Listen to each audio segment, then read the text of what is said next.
I did this.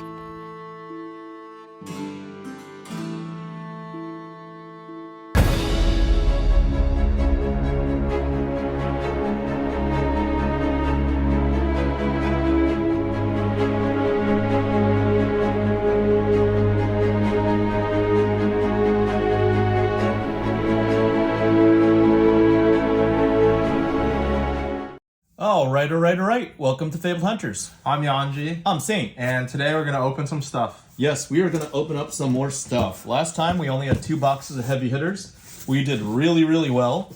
But we're going to see what the ass end of this case is going to net us, right? I have a feeling we might be in for still some stuff. We didn't open a legendary yet. Okay. So, you know, there's a chance we could get a cold foil legendary. I think we had a 2 cold foil box and a Marvel cold foil box. Yeah, so I think we get a cold foil legendary, then this case will be bananas. Really awesome. The Kasai already took us over the top, essentially, right? Because we hit literally on the top end of a case. Yeah. As of the Kasai. I think so. So let's see where this takes us. This is a Japanese case, which I personally do not prefer. I prefer Belgian, but there we go. I've got sleeves ready. We got semi-radius ready. We got some friends who are Japanese print aficionados. Aficionados? Yeah, Yuanji Yang loves Japanese print. Yes, but Japanese print, I don't know what it is. It's the cutting of the edges makes it, at least to me, seem a lot less collectible than normal. That's fair. It's definitely different. I think Yuanji likes it because the cards feel like stiffer. Okay. So like he thinks that the card stock is higher quality. Okay. But yeah, welcome to feel that way. Yeah. I guess you don't agree, but I think that I've heard from a lot of collectors that they prefer Belgian. Yeah, the cut. It's let's not even get into it. I don't want to be critical because it is what it is, and this is what we have. It's not anything that Legend Story Studios can change in the Japanese printers, but I do hope that they can advise their printers to. I mean, you can't. This makes it ungradable, and it's like there's like this 3D element to every single card, which is surprising because I feel like the Japanese are known for their ingenuity. Yeah, like Weiss is also printed in Japan, right? Bushiroad, Malaysia, actually. Oh, it's printed in Malaysia. Yep. Yeah, like, when are we gonna get the Malaysian? When are we gonna get the Malaysian printed? White flesh and blood cards on the Weiss printers. That'd be interesting. Because those cards are printed very high quality. Yes, they are almost all 10s, like 10 basics even. There you go. This will get you in trouble. Wild Ride. Too many of these and Bare Fangs and limited play. I've lost games like not being able to block. Yeah, I love it. I drafted a deck that had 3 red wild Bare Fangs and 3 Wild Rides. Oh yeah? And it was the easiest wins of my life. Really? Yeah. So you're saying they're easy? Okay. It depends. You have to be you have to love riding on the seat of your pants. Yeah. Yep. Okay. Your mileage may vary, I guess. Right? Yeah. Your mileage may vary. Because I also drafted yellows and blues, and the yellows and blues were a lot less. I almost never want to play. Ooh, we got a majestic Graven Call. Graven Call. Okay. Is this is like an assassin card. So a lot of people are experimenting with this card. You use like flick knives. Mm-hmm. You flick it into your graveyard, and then you make it come back with silver. I make it come back with silver, so then it attacks for 2. Mm-hmm. So it's like really good into like Guardian. Okay. So you like close the game out a lot faster. Really? Yeah. Okay. Interesting what they're doing with the expansion slots, right? They call it the expansion slot to expand upon the game and level up essentially certain classes that they believe need help. I think it's like a hot fix every single set. It allows Legend Story Studios to tweak certain parts of the metagame that they see are problematic, or some classes are weaker, for example, and they give them some support. Yeah. And that's probably one of the silver linings from, what is it, Bright Lights? Outsiders. Really? Wait. No, Bright Lights, right? Yeah. Like, for as much as I personally disliked and was vocal about my dislike towards the set. So another expansion slot. Expansion slot. Let's see. Arcane damage for each opposing hero. Ponder token. It's like a better zap. For each hero dealt damage to this way. That was pretty cool in UPF. You can make 3 ponder tokens. I don't know, like what do you do with multiple ponder tokens? You get to have better odds of getting a good arsenal card. Oh, you're just drawing more cards? Yeah. And then you're discarding the extra. Oh, are you discarding extra or no? Oh, you just keep them in your hand. Oh, so you've got a bigger hand size outside of your arsenal. You could go past 4. Only if you, yeah, so it hasn't happened yet, but let's say, theoretically, Yep. you make a wizard that can make like 5 ponder tokens. It's like getting into like 5. Okay. Really? Oh, because you draw and then Yeah. you're still arsenaling. Yeah. Okay. So like, or like you make 6 ponder tokens, 7 ponder. I don't know. The possibilities are not endless, but Ponder just doesn't seem that strong or that valuable of a token, right? It seems like you're drawing twice. Like you're drawing and you're also drawing at the end of your turn up. well, to so 4. if you don't have any cards left in your hand, and then you have a ponder token, then you can just arsenal that card, and it's like you get 1 extra card. Draw arsenal, yeah, but a second ponder token does, Yeah, stop, right? but once you get to 6 ponder tokens. Oh my god, 6 ponder tokens. Is it 5 or 6? No, it's 6. It's 6. It's 6. Once you get to 6 ponder tokens. 1 ponder token, 5 ponder tokens are functionally the same, right? Yeah, we got a majestic Raise an Razor army. There you Our go. first non-foil majestic. We got a foil. What do you mean? Leader. It's right there. Oh, Our majestic. our third non-foil. Fourth non-foil majestic. Rawhide Rumble, bet big. We pulled this earlier. Test of strength and foil. Okay, cool. I don't know. This is a little slow until we hit something. That's why I didn't give the opening experience a 5 out of 5 because I don't know. Halfway through the box, it seems sometimes the pack opening experience feels like more of the same. Sometimes, not all the time. Sometimes. Monstrous Veil, Raging Speed. The expansion slot seems to, spice it up. That's why we're in the 4 range. And the Marvels are really, really amazing if you can get one. Yeah. But I'm already discounting since our last opening. The A side of this case is, has already been discovered. Unearthed. Oh, double down. Double down. This card is, I think, a little bit weak right now. Yeah. Just because the wager cards aren't that strong. Mm-hmm. But if in Olympia, this card is really good. Because also it doubles the number of golds that you plus 3 and overpower. Yeah. Okay. Doubles golds, and you're using a gold for this, right? Yeah. To not pay for it. Yeah. Fatal Engagement. What? That's supposed to be rare. There you go. Yeah. So I think that card's pretty good. I don't know. It's just some of these box openings, whatever. We haven't opened anything too exciting yet, but I mean, just even opening something like this, I think, is a step up from previous sets. Okay. Well, you used to usually get 1 or 1.2, between 1 and 2 of these. So I'm saying that you're expecting that. Well, I just mean the playability of the Majestics also, just in general. Okay, that's fair. There's a use for more Majestics now than before, is what you're saying, right? Yeah. So it feels like there's not as many dud. You can open some boxes of Bright Lights. You just open it. It's anything. Yep. Pound Town's a good card. I think that is only trumped by Assault and Battery, right? Yeah, Assault and Battery. That comes with the agility, right? Yep. It's the same card, but with agility, right? Beat chest. Okay, Wallop. I don't know. I left Welcome to Wraith thinking that Brute is just bad, but after playing both KO and Rhinar in this heavy hitters meta, I'm like, Brute's actually gotten pretty good, right? Yeah. Brute's actually might be leading the main 4 heroes these days, right? It's crazy when you don't have to just roll dice all the time. I think Brute's pretty good. They do what they do. They smash with big numbers, and they have some defensive liabilities. Okay. And that's the Brute. That's just the characteristic of the Brute. Yeah. Beaten Muscle, Swift Blade, Olympia. Isn't KO supposed to be wrecking everything right now? Yeah, although I think in the most recent Battle Hardened that's happening in the UK, I believe KO didn't really convert at all. Boast. Meh. Boast. That's not a Majestic that's going to have value, I don't think. Yeah, I think it's too, it's too situational. Mm-hmm. Even in a deck like Victor that wants to be clashing a lot, I think, it's just tough because, putting Boast in your deck makes you lose clashes more often. Secrets. Oh, this is an interesting Majestic, I think. Oh, this card I think is not really probably not that expensive right now. Oh yeah. Not super played, but I think this card's actually really good because it's like kind of a fake D-React where you like put in your arsenal. Okay. So you get to look at their hand and the top of their deck, so you can make like better decisions. Okay. But then you also get another card to block with. Okay. So draw a card. It's an instant as well. Yeah. Huh.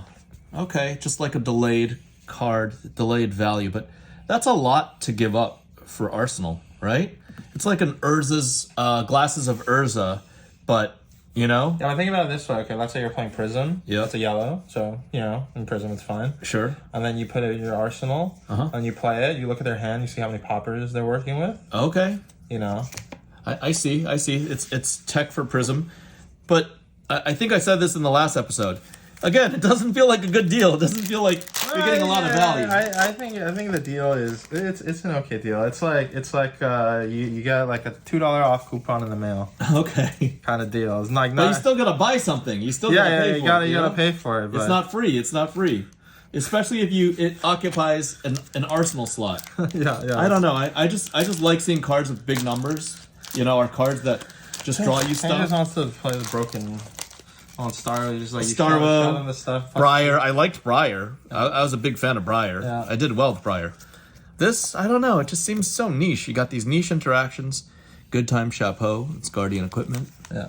Nothing else. Okay. We're drawing pretty. Yes, we are drawing thin. Where the heck is the value? We're looking for value. Yeah, this might be. What was it? Like I said before, where's the beef? Where's the beef? Wait. Are we looking at... No, that's not even... And that wouldn't be a cold foil Centauri Saber. Oh. Uh-oh. Wow. Are we starting heavy hitter season with a no cold foil box?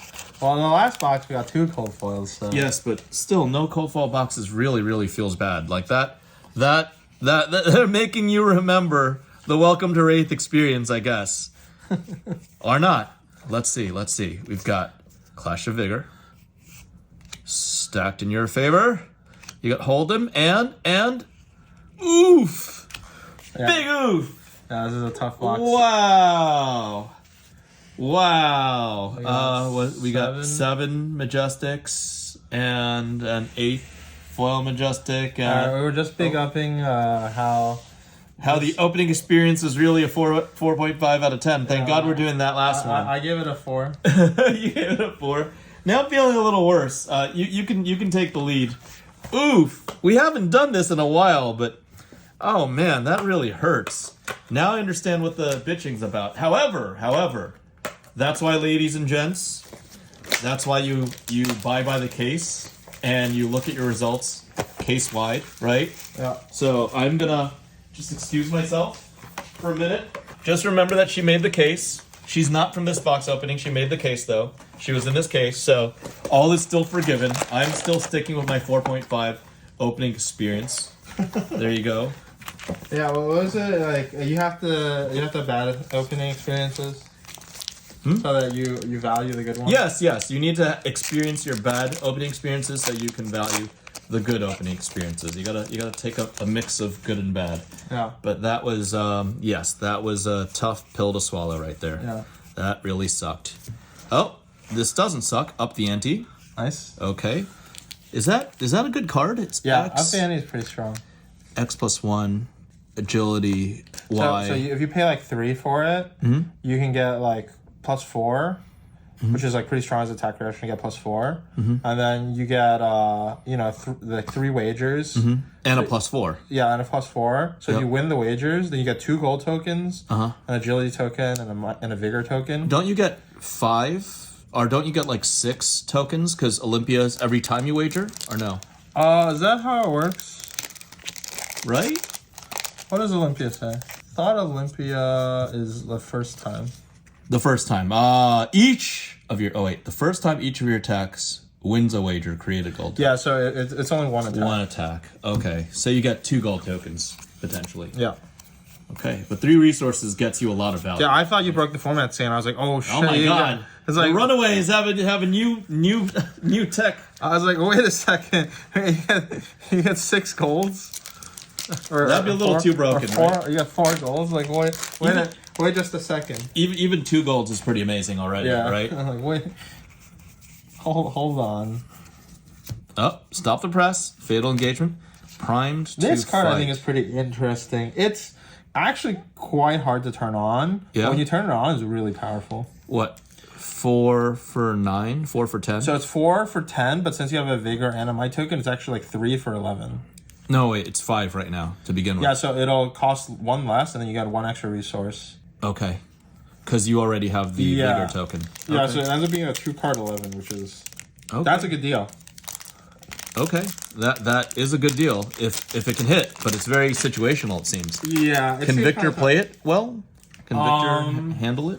I think in Victor it's harder than maybe like in Betsy if you had a way to make gold tokens, because her specialization hat lets you wager use the gold to wager for the double token. And then so if you win that wager, you can just like get both tokens for this. Okay. And then you can wager this with something else and then just like win all the wagers. And then just keep going. Yeah. Yep. Knucklehead. I still think this is a great card for a rare. That's a lot of value for a rare, isn't it? Dude, I remember when the set was first getting spoiled, people were going crazy about you. Do you remember saying at one point in time, there's a card called Arcanite Skullcap that was like $200. Yeah, yeah. And it was worse. It was like $5,000 in the Arc version. Yeah, and it was worse than Knucklehead at blocking. Yeah. Because you had to be less life than your opponent. Yep. So Knucklehead's a great card. How far we've come. Yes. The power creep. Honestly, I'm for this type of power creep. One of the big complaints that I had, I talked to Shane about it privately, was that it's kind of hard for new players to get into the game. Back when Reckless Charge. Back when you had to get like Arcanite Skullcap to make like a viable competitive deck. Yep. So you just like make it like super hard to play. Now instead of like playing legendary, you can play like a rare hat, which I think is great. Like the rare hats are really strong. Wait a minute. Hold on. Stop the press. This is even worse than a Scab Skin Leathers. This is like you're spending a card to Scab Skin Leathers. Yeah.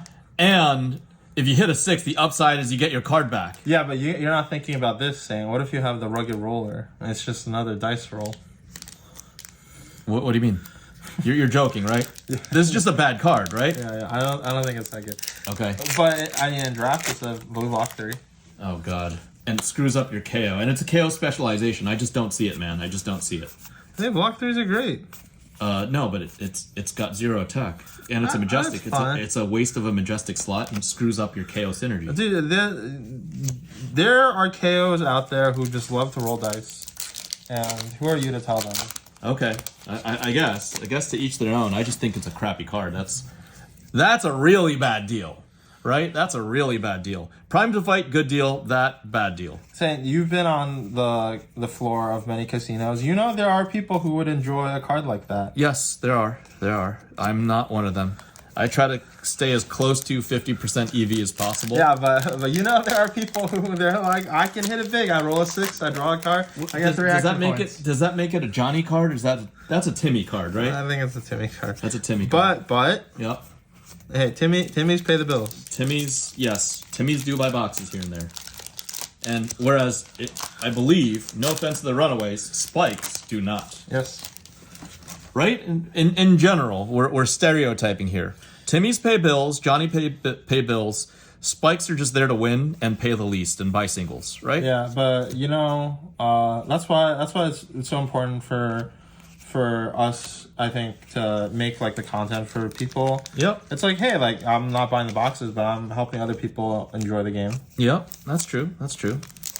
There's the thing about heroes. I just value the heroes. I put them at a couple bucks, and I pull a hero. I just have respect for a majestic hero.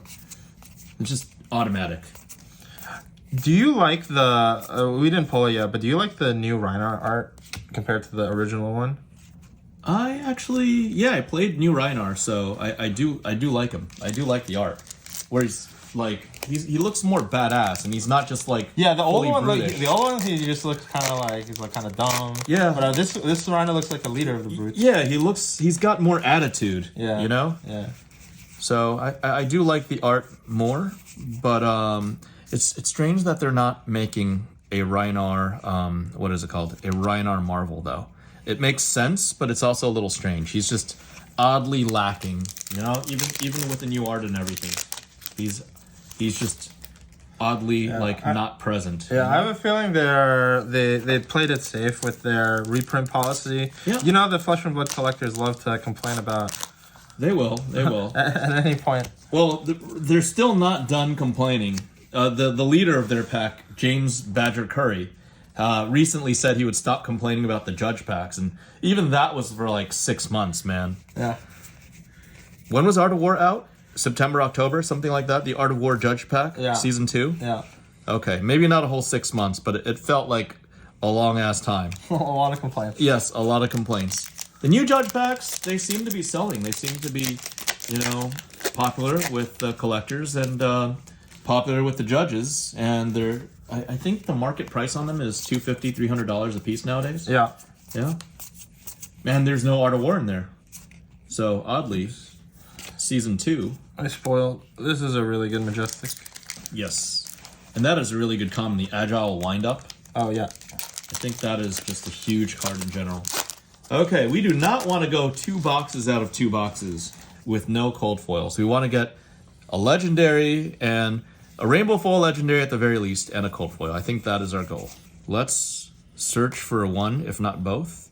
Reinforce, prize, gala. Wind up. Oh, that's cool. New Luminaris. Luminaris Angel's Glow is probably like $2, but people were paying like $200 for the cold foil at one point, I think. Yeah, so they call the Dusk Till Dawn one 2 Minaris, so this is 3 Minaris. 3 Minaris.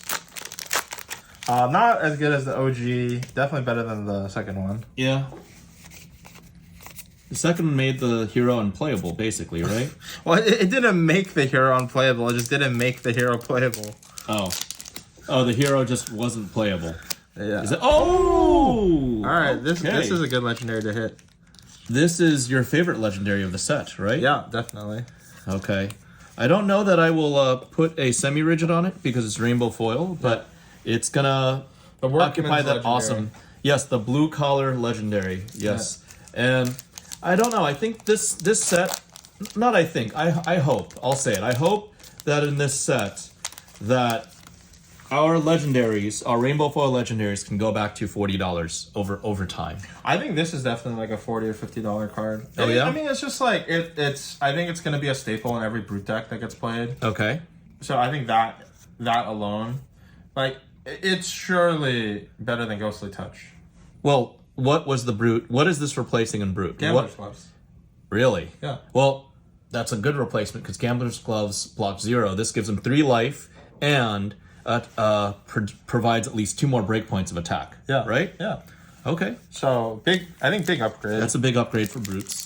That's value. It is. It is. That's a good deal. That's a good deal. That's a good deal. It's 3 life, costs you nothing, right? That's a good deal. Better than Big Gambler's it Gloves? costs you $40 or whatever. It costs you for the low price. You too. Oh, hold on. Hold on. Oh, I see something. I see. Wait. Hot Streak. Fatal Engagement, blue. Vigor Girth. Oh. Not that great. Are we in camera? We're at the bottom of the camera. Yep, right there. Vigor Girth. Okay, well, not as good as this. I think the juice of box 4 is running low. We're drawing slim now. Well, we got both of the things that you asked for, so you're like I did. You're like, I hope we get a rainbow foil legendary at the very least, and a cold foil, and we got the rainbow foil. But I'm not complaining. I'm saying I'm thinking that we're drawing slim now. Okay. Right. As a result, show no mercy. This card's really good. Is it? Yeah. Intimidate. So double intimidate. Like, this card I think is like way better than Alpha Rampage. Really? Yeah. Okay. Because Alpha Rampage was 6 for 9 or something like that. Yeah. Right? Well, you have to pay 3 and you have to discard a card. This one you just like pay 3 and you play it. And then if you play this at the end of like a chain where you intimidate like once or twice. Yep. If they block the cards from their hand out, then it's like a 3 for 9. That's a good deal. Okay. Heck yeah. That's pretty solid. And then if you intimidate all the cards from their hand, it's literally just straight 3 for 9 and they've got nothing to block. They're blocking with all of their equipment, right? Yeah. So show no mercy. Solid. What else does Reinhardt do for intimidation? He's Every time he discards a 6, he just it's intimidates. intimidate. Okay. Yeah. So you could potentially double or triple intimidate pretty easily. You can you play like barraging beatdown, some non-attack actions intimidate. Okay. I'm just gonna go for the long shot. I still want to believe that there is a legendary cold foil right here, and it is not. It is a token. There you go. It's okay. We're finishing up this opening. We're remembering. You got to remember the good parts because we did hit a Marvel in this case, and Marvels are definitely far from guaranteed in each case. There may be one every two cases. That you asked for. Yes, we did. We'll go through the review in a second. Shane is like the type of person you like. He is like, if everyone you're like, I want this thing for Christmas, and then you get it, and then you're like, I didn't get that, so it could have been better. I'm like, come on, you got what you asked for. I did get. Well, I said at a minimum. At a minimum. The stipulations. The stipulation, yes. At a minimum, I wanted that, and we hit our minimums. We had 6 Majestic non-foils, right? Yeah. A couple of good ones. This Hero, the Luminaris, the Show No Mercy is okay. Runner's really got good. value. Yeah. Prime to Fight seems like a good deal. Yeah. Up the ante is good. So these are strong Majestics, and that's an indication of how much playable stuff there is that will potentially change the meta of this set, right? Yeah. We only got one additional one. This is the bad deal. This is Scab Skin Leathers in a card. You know what's funny though? I think because if Flesh and Blood lasts for another like 5-10 years, I feel like the bad deal cards are actually the good deals for later on, because like, dude, people just love playing bad cards. Really? And it's foil. Okay. You're not selling me on this. I just think Reckless Charge is a bad deal. Just get the Scab Skin Leathers. You don't need a Cold Foil Scab Skin Leathers. Just get a WTR Unlimited Scab Skin Leathers. You could do it twice. And never mess with this. You did it twice. This is horrible. You need to spend a card. It's a whole card on emulating the Scab Skin Leathers. The guy has like what's it called? The dealer showing like a 10, and you have like 16, and the guy's just like, I believe. I believe I'm gonna hit. Right? So yeah, the cold foil was the Vigor Girth. It's like they got 2 10s. It's like, I'm gonna split. That's just horrible. You usually need to get away from the blackjack table if you've got people splitting 10s. And finally, the hit of the video is the Apex Bonebreaker. So quite a good hit. Yeah.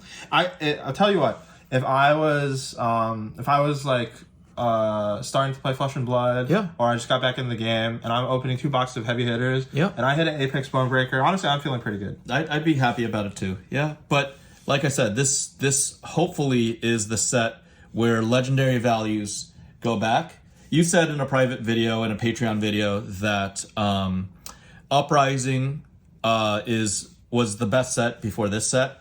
I'm saying this set is better than Uprising. I'm also making the call that this set, the legendaries, in the next 60 days, the legendaries on average will surpass the Uprising legendaries in Rainbow Foil. Ooh. That's a call, right? That's a call because that's including the Crown of Providence, right?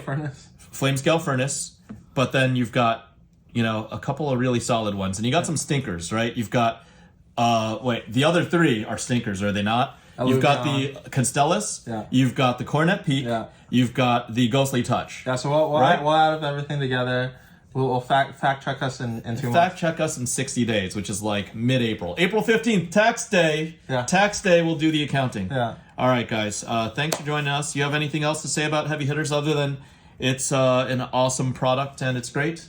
Yeah, pretty fun opening experience. I hope we do some more box openings on this channel. We're still gonna be FaBled Hunters. Yes. Try to get a deathmatch arena. Yes, we still will. We will celebrate, and then crap, it's down to whatever, $170, $150. It could be down to $69. We will still be hunting for that FaBled.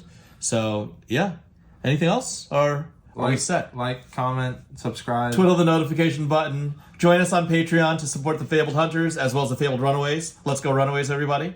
Thanks everybody, and that's it for now. Bye.